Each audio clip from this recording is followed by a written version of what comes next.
Obrigado por nos acompanhar nesta transmissão do culto a Deus na Primeira Igreja Batista do Pará. Somos uma igreja que expõe a palavra de Deus e cremos que a Bíblia é inerrante, infalível e suficiente para nos tornar mais parecidos com Jesus.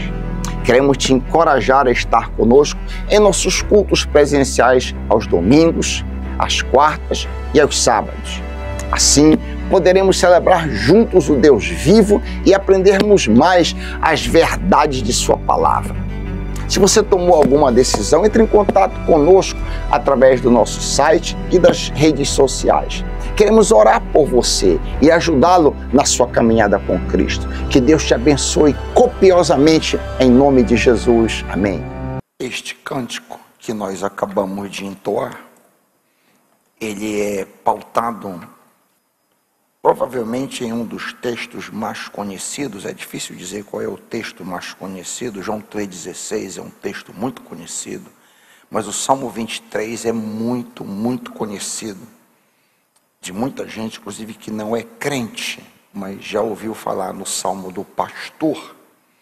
E eu quero usar o último versículo como gancho para uma reflexão, porque hoje, dia 30 de abril de 2025, é um dia muito especial para mim.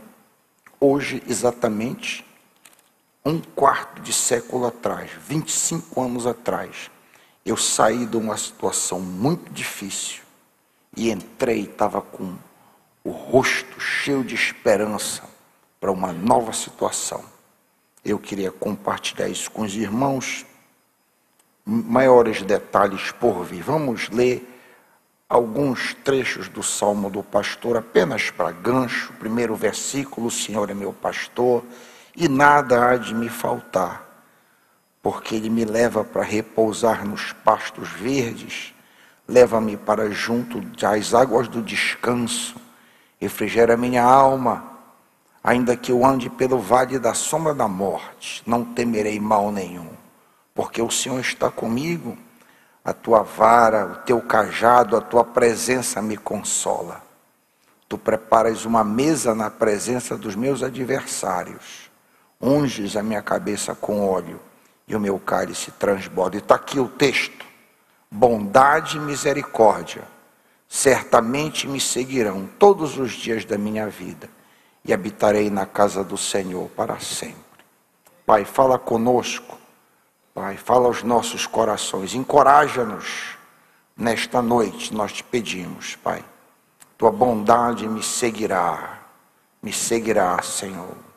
O Deus que prometeu a Israel e nada deixou de acontecer. O Deus que está sempre conosco. Oh, Pai, vem falar conosco nesta noite, em nome de Jesus, amém. A imagem final deste salmo, como disse, salmo muitíssimo conhecido, é uma imagem de abundância, que o Senhor estaria, o salmista Davi, cuja profissão era justamente tomar conta. Ele era um pastor, literalmente, não como pastor, como pastor de ovelha, pastor de gado. Então essa imagem do pastor que cuida era muito forte para ele. E ele fala então que o Senhor o supriria com abundância. O copo extravasava, derramava. O meu cálice transborda de bondade. Isso aconteceu, Davi pensava, porque Deus não foi apenas bom para ele, mas muito bom. Isso me traz à mente o Salmo 31, 19. Grande é a tua bondade. Grande é a bondade do Senhor para com os que o temem. E ainda mais, há uma imagem muito linda nesse versículo 6, que a bondade seguirá, bondade e misericórdia me seguirão. Isso é uma das imagens mais lindas na Bíblia. A fotografia é de alguém que está caminhando e o Senhor está perseguindo ele como um cachorro persegue a caça. A bondade do Senhor está perseguindo aquela pessoa. Que coisa linda. A ideia aqui é que o Senhor vai perseguir Davi enquanto ele viver.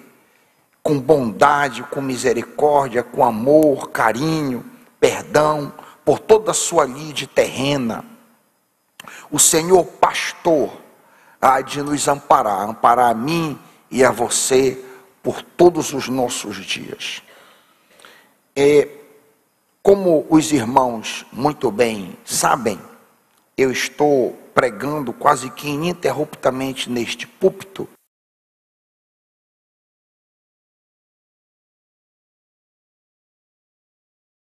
Dia 31 de dezembro deste ano, aqui, vai fazer 10 anos que eu estarei liderando esta igreja. E nós temos, no geral, praticado o método expositivo, nós pregamos expositivamente. Eu estou tentando me justificar porque eu não vou fazer isso hoje à noite, mas o que nós temos feito é isso, nós abrimos a Bíblia. Eu entendo que essa é a tarefa do pastor. O pastor que não faz isso está errado. O pastor tem que abrir a Bíblia, expô-la, lê-la, explicá-la e aplicar a vida das pessoas. O pastor Isaías Cristal, por exemplo, está fazendo isso aqui todas as quartas-feiras. Ele está na altura de 1 Tessalonicenses capítulo 2, deve ter pregado mais ou menos uns 20 sermões. Pastor Paulo Marinho está no capítulo 1, versículo 7, já pregou 25 sermões em cima destes poucos versículos. Pastor André está expondo a 1 Coríntios, está no capítulo 9, já fez 64 exposições em cima. Então isso é o que nós fazemos, isso que nós cremos, esta é a filosofia de ministério que nós abraçamos. Mas eu vou fazer algo diferente, algo que eu tenho pensado em fazer há muito tempo, e penso até que devo fazer para a igreja em um domingo. Falar um pouco daquilo que o Senhor tem feito na minha vida. E hoje, por ser uma data especial, eu me senti compelido a compartilhar com vocês. Hoje, 30 de abril de 2025, era um domingo, 30 de abril do ano 2000, quando, numa linda manhã, eu saí de carro, eu atravessei o resto da Inglaterra, de Londres, até o norte do país, para a Escócia, 800 quilômetros, para um recomeço, depois de um período de 2 anos e meio muito difícil. E eu queria dar uma passada nesse período com os irmãos nesta noite. Eu cheguei em Londres em outubro de 97 e ali fiquei 2 anos e meio, até abril de 2000. Eu tive 3 períodos, 3 blocos bem definidos de treinamento na minha vida. Eu saí daqui do Brasil em 93 e fiz o meu primeiro mestrado nos Estados Unidos de 93 a 97. Eu estou querendo dar um contexto aqui para os irmãos. Fiquei ali na Universidade de Stanford, fazendo os meus estudos, e eu tive um tempo maravilhoso. Cheguei inseguro, bastante inseguro, porque embora conhecesse a língua, eu tinha grandes dúvidas da minha capacidade de escrever, de compor ensaios a nível acadêmico, a nível de mestrado. Tinha grande insegurança se eu poderia fazer isso. Tanto é que eu me lembro, logo nos primeiros dias, nós tivemos uma orientação por um doutor da arte de escrever ensaios. E eu disse aqui que eu devo me ferrar nisso aqui. Eu devo ter grande dificuldade para escrever. Porque uma coisa é você conhecer uma língua, isso se aplica em português também. Se você sentar em uma cadeira, em uma escrivaninha, para compor uma história com uma introdução, um desenvolvimento, um bom desenvolvimento e uma conclusão, você verá que não é obra fácil, principalmente se você não está acostumado a escrever. Então eu cheguei ali bastante temeroso do que haveria de acontecer comigo. Eu retomei os meus estudos ali, eu estava com 93, eu tinha 31 anos. Eu não era mais um jovenzinho, mas já um tanto amadurecido, mas senti que Deus estava me chamando para o ministério. Não era claro exatamente o que eu iria fazer da minha vida. E aí me encontrei, logo nas primeiras semanas, eu descobri o mundo acadêmico. Fiquei maravilhado. Eu nunca tinha tido um contato com o mundo acadêmico daquele nível. O meu professor de história da igreja, por exemplo, ele falava 15 línguas, Dr. Gerald Bray, reverendo professor Dr. Gerald Bray. Eu nunca havia sido exposto a esse nível de academicismo, esse nível intelectual. Era um mundo inteiramente diferente para mim, e eu fiquei fascinado. Eu me lembro, ainda no primeiro semestre, lendo um texto de introdução ao Novo Testamento, eu disse: eu quero fazer isso pelo resto da minha vida. Eu me encontrei ali, eu quero fazer, eu quero ler material acadêmico, eu quero trabalhar na academia o resto dos meus dias. Por uma cristocidência que eu não entendo, eu acabei caindo nas graças do reitor da universidade. O nome dele é Timothy George. Ele ficou sabendo que eu estava considerando passar um período na Alemanha. E eu não sei como isso chegou até ele, mas em um dos momentos que nós estávamos ali pelo corredor, ele passou por mim e disse: vou te ver na Alemanha. Eu achei que ele estava brincando. Eu era um estudante, um dentre uma quantidade enorme de outros, um brasileiro insignificante. Eu achei que aquilo era algum tipo de piada, né? Bom, passaram-se, eu estou citando este homem porque este homem foi crucial na minha vida, como um mentor, um orientador, um homem que me dirigiu e foi um pai acadêmico para mim. Passaram os tempos e eu de fato fui passar esse período estudando numa escola em Göttingen, na região central da Alemanha. E olha só, há cerca de 30 anos depois eu me caso com uma mulher que é nativa da língua alemã e dessa cultura. Que coisa extraordinária, né? E para o lado do final do meu período, que eu estava ali, eu recebi um cartão postal, um cartão pelo correio, dizendo: estou chegando no trem tal, no dia tal, eu e meu filho. E era o reitor. Eu digo: não é possível, esse cara estava falando sério. Eu digo: eu não tenho nada para mostrar para esse homem aqui nessa cidade. Eu andava numa bicicletinha emprestada, que alguém da igreja local me deu, e eu preparei uma turnê pela cidade na minha bicicleta, onde eu ia mostrar os pontos, porque eu estava muito nervoso, que eu ia receber aquele dignitário. Eu nunca havia estado sozinho com ele. Quando ele chegou, eu fui lá na estação de trem e tal. Eu disse: olha, doutor George, eu preparei esse roteiro aqui. Eu disse: não, eu quero ir lá onde Bonhoeffer é, aqui perto, numa outra cidade. Eu vou alugar um carro. Esqueça, aquilo me deu um alívio muito grande. Puxa vida, graças a Deus, né? Ele não vai achar que eu sou tão burro como eu acho que sou. Enfim, e eu passei a dirigir carro para ele. Acabou que a gente estabeleceu uma amizade, e se eu fosse avançar a fita para os anos que se seguiram, eu acabei dirigindo o carro em vários passeios que nós fizemos na Irlanda, na Escócia, na França. Acabei que eu carregava a mala e dirigia o carro para ele em muitas outras ocasiões. Nos tornamos amigos.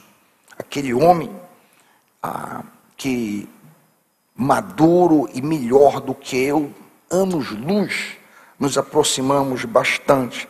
Mas um episódio que eu gostaria de compartilhar com os irmãos nesta noite é que, por ter me apaixonado pelo academicismo, todos os professores que vinham oferecer matérias modulares, que acontece em julho e janeiro, eles oferecem matéria compacta modular, uma matéria a semana inteira, só aquela matéria, manhã, tarde.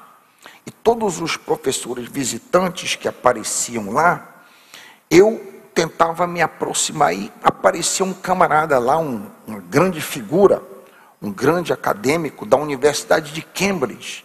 E como eu estava apaixonado por academicismo, eu disse, eu vou estudar numa universidade medieval. Quero ir para a maior universidade do mundo.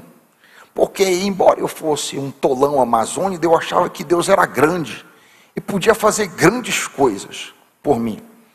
E eu me aproximei, Bruce Winter, o nome dele. Ele era diretor do Tyndale House, é uma faculdade de teologia na Universidade de Cambridge. Me aproximei dele, tentei puxar conversa e perguntei para ele, eu disse, doutor Winter, qual seria a possibilidade de eu estudar em Cambridge? Você não, eu sou do Brasil, eu nunca esqueci das palavras dele. Ele disse, eu vou citá-lo, aspas, in the next incarnation, fecha, na próxima encarnação. Ou seja, você não tem nenhuma possibilidade.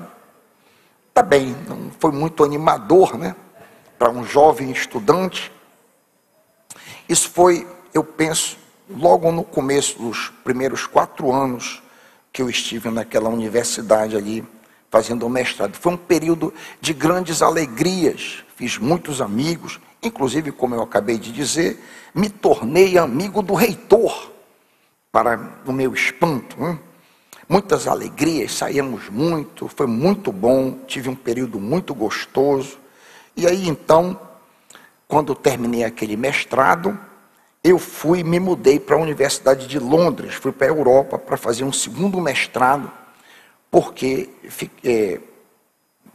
chegou ao meu conhecimento, através de outros acadêmicos, que o maior sistematista, o teólogo sistemático vivo, o Dr. Colin Gunton, ministrava naquela instituição, era um neo-ortodoxo, não era ortodoxo, mas era um homem que ainda se podia confiar. E eu me candidatei para fazer esse outro mestrado, um mestrado acadêmico, e para lá me mudei.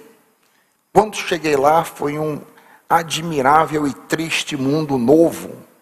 Ali, eu nunca havia convivido com estudantes de teologia liberais. Foi um mundo bastante diferenciado. Estudantes católicos, estudantes evangélicos, estudantes ortodoxos, todo num só pacote, num só prisma, né?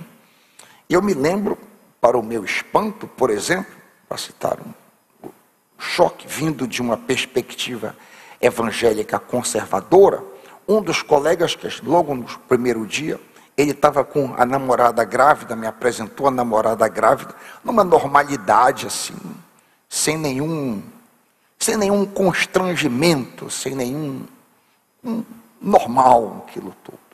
Eu, vindo de uma perspectiva bastante séria, tendo feito um mestrado conservador, foi, enfim, por sinal, esse mesmo estudante me pediu um dinheiro emprestado e, por não ter me pagado, me pediu de novo.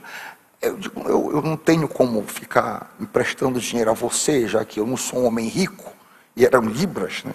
Enfim, foi um mundo bastante diferente.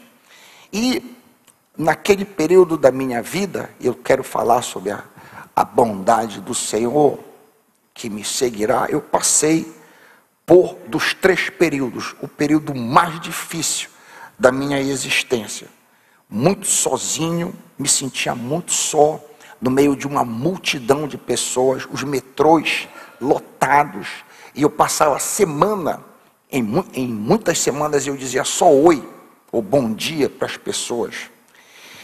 Bastante difícil, e para completar a história, eu cheguei muito confiante, que eu tinha me saído muito bem no primeiro mestrado, mas nesse, bem diferente, um modelo bem diferente, eu fui reprovado reprovado em uma cadeira. Esse mestrado é um mestrado de 1 ano só, eram 3 cadeiras, teologia contemporânea, revelação e razão, e teologia contemporânea, revelação e razão, e teologia sistemática. Eu fiquei reprovado em uma cadeira. Foi um choque para mim. Quando eu era moleque, eu assisti muito desenho animado. E em desenhos animados, quando você tem um choque, quando você tem um espanto, você tem um choque elétrico na sua coluna. Não sei se você já viu isso. O Pica-Pau, por exemplo. E eu experimentei isso quando o meu professor disse, não, você não passou. E eu voltei para casa perguntando, Senhor, acabou a minha carreira acadêmica. Porque se eu ficar reprovado aqui, depois retornei à instituição, perguntando quais seriam as minhas chances de reverter aquele quadro. E aí fui informado que se eu tivesse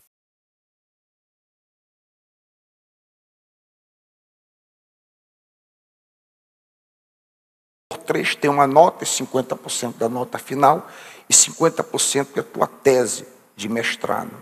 E pela misericórdia e graça do Senhor, eu consegui tirar uma nota boa na tese, que me passou raspando.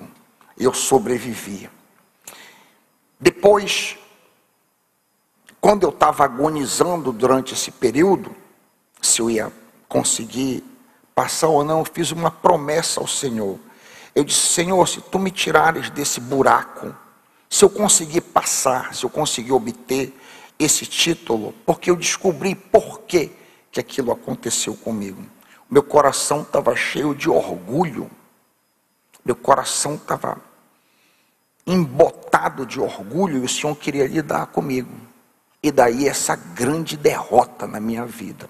Eu fiz uma promessa ao Senhor, Senhor, se tu me deres vitória, se tu me deres esse título, eu vou tirar um tempo da minha vida, só para pesquisar em cima do tema humildade. Eu quero ler todos os textos, no Novo e no Velho Testamento, que tratam desse tema. Eu quero ler o polo oposto, que é orgulho, que as coisas estão ligadas uma com a outra. Depois, eu fiz isso, compilei todos os textos à mão, li algumas obras clássicas dos pais da igreja, a Filacolia, e li também o que os reformadores tinham a dizer. E isso se tornou uma das maiores bênçãos da minha vida. Essa derrota se tornou uma das maiores bênçãos, uma forma que o Senhor falou no meu coração e moldou a minha vida tremendamente. Mas eu estava desejoso de sair daquela cidade depois de 2 anos e meio morando ali. Me candidatei a doutorado no país de Gales, inclusive visitei a universidade. Depois me candidatei numa outra universidade também, mas meu coração não estava em paz. E em uma das vindas, o Dr. Timothy George, aquele homem que eu citei ainda há pouco, passou por Londres, eu o encontrei e disse para ele que eu estava me candidatando. Ele disse, não vá para nenhum desses locais, vá para a Escócia, vá trabalhar com o Dr. Carl Trueman. Ele é um excelente pesquisador, ele pode ser uma bênção na sua vida. Vá com ele. Nessa época eu morava numa república estudantil. Os preços em Londres são altíssimos. E eu morava numa república com outros estudantes. E ali naquela república, bem básico, um banheiro comum para todos os estudantes, uma cozinha comum para todo mundo. E eu não era muito bem-vindo, assim como ninguém falava com ninguém, era um ambiente bem difícil. Enfim, eu não estava feliz naquele ambiente todo. A experiência como um todo foi muito difícil. Foram 2 anos e meio, por sinal, eu descobri, quando eu estava em dias com uma sombra escura sobre a minha cabeça, eu descobri que cantar hinos melhorava o meu espírito. E eu comecei a decorar. Eu entrei numa prática de decorar hinos, que era uma maneira de eu sobreviver à depressão e à situação mental geral que eu estava. Me abençoou muito. Enfim, quando ele me deu essa luz de eu ir para esse outro local, e quando eu abri a página da universidade, era uma universidade medieval, como eu havia sonhado, eu digo, o Senhor vai me levar para esse local. Eu sei que eu vou ser aceito neste local. E eu fui, fiz essa viagem apenas para ser entrevistado e recebi uma carta no começo de abril de 2000. Sua candidatura foi aprovada.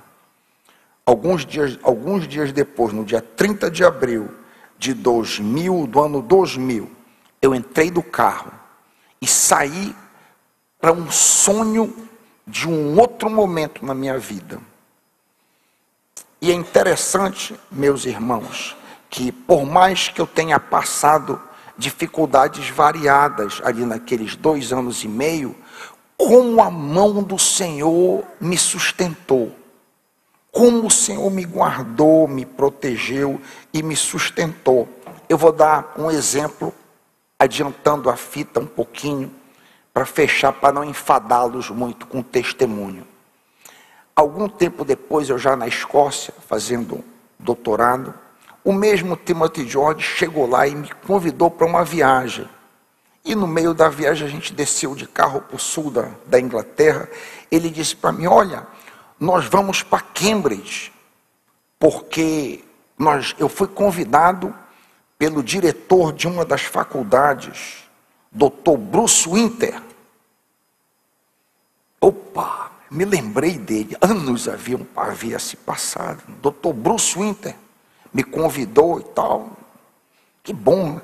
E fomos ali, chegamos naquela faculdade da Universidade de Cambridge, e ele havia convidado a mim, havia convidado o Dr. Timothy George, eu fui também para uma refeição ali na casa dele, e estávamos ali sentados, ele disse, eu disse, não, eu estou aqui acompanhando o Dr. Timothy, de onde você é? Eu disse, eu sou do Brasil. Você estava nos Estados Unidos? Eu disse, é. Aí ele disse assim, deve ter sido uma coisa fantástica para você estar nos Estados Unidos. Como se eu fosse um caboquinho que estava conhecendo os Estados. Eu podia ter dito, eu cresci, meu pai foi empregado, mas não disse nada. Isso tem sido muito bom e tal. E ele disse uma coisa para mim. Ele, depois ali com o Timothy, disse, você não gostaria de vir fazer estudos aqui em Cambridge? Eu poderia ter dito, eu sou José. Eu sou José a quem tu dissestes que só na outra encarnação poderia vir para cá. O que é que o Senhor me mostrou ali? O que é que o Senhor me mostrou? Que o Senhor pode fazer qualquer coisa com aqueles que nele confiam, porque a tua bondade me seguirá. A tua bondade me seguirá, Senhor. Eu estou alegre onde eu estou, agradecer a oferta, estou muito feliz onde eu estou. Nunca disse nada. Pelo significado da data, 1/4 de século, uma mudança de chave tremenda. Eu resolvi compartilhar isso com os irmãos nesta noite. Eu tenho tido o desejo de compartilhar com toda a igreja, para que a igreja conheça melhor o pastor, de alguns dos episódios que marcaram a minha vida, que de alguma maneira este episódio ajude e encoraje você na sua vida, pois a bondade do Senhor há de nos seguir enquanto estivermos neste mundo. Em nome de Jesus, amém.